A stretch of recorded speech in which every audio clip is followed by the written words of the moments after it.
Have you ever had to sell a home going through a divorce? Well, I was in those shoes too. Back in, I don't know, 2019, my ex and I had a property in Costa Mesa, and he decided he was going to sell it. And I was no longer married to him. I really had no claim to the property, but I was still on the deed somewhere. So I found out about it and had to sign off on some things. It happens all the time. I mean, there's lots of divorce situations and other situations in families where stuff is not necessarily recorded in a way where that person is the only one that needs to release the claim. So my title friend could definitely tell you more about this. Courtney would be the best person to talk to about it, but I know that I did my part. And in doing so, I just wanted to bring up a couple of points. First of all, going through a divorce, there's a lot of paperwork. There's a lot, and lawyers deal with a lot of it, but there can still be some pages that are left unturned that will come back to either haunt you or you just need to sign off on. Also, the property we sold, this is really interesting. It was in Costa Mesa and it was right up against the 405 freeway. When we had bought it, we knew,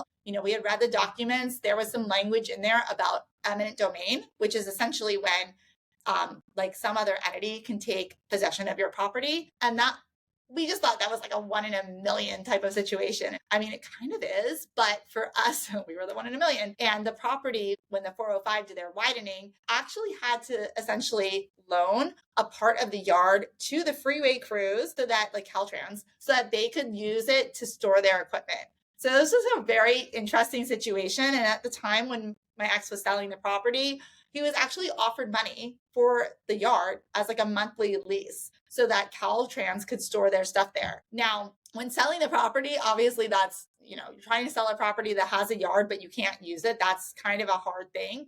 But the market was pretty hot then. And so buyers were willing to accept that. And the buyers walked into income. So they had to forsake some of their property for a little while, but they were making money off of it. And the freeway project has since ended. The yard is still totally fine and cool. But it's just something to know. Like, you could think something is 1 in a million and you could be the 1 in a million. So just keep that in mind. Like, anything is possible. And sometimes it's for the best and sometimes it's for the worst.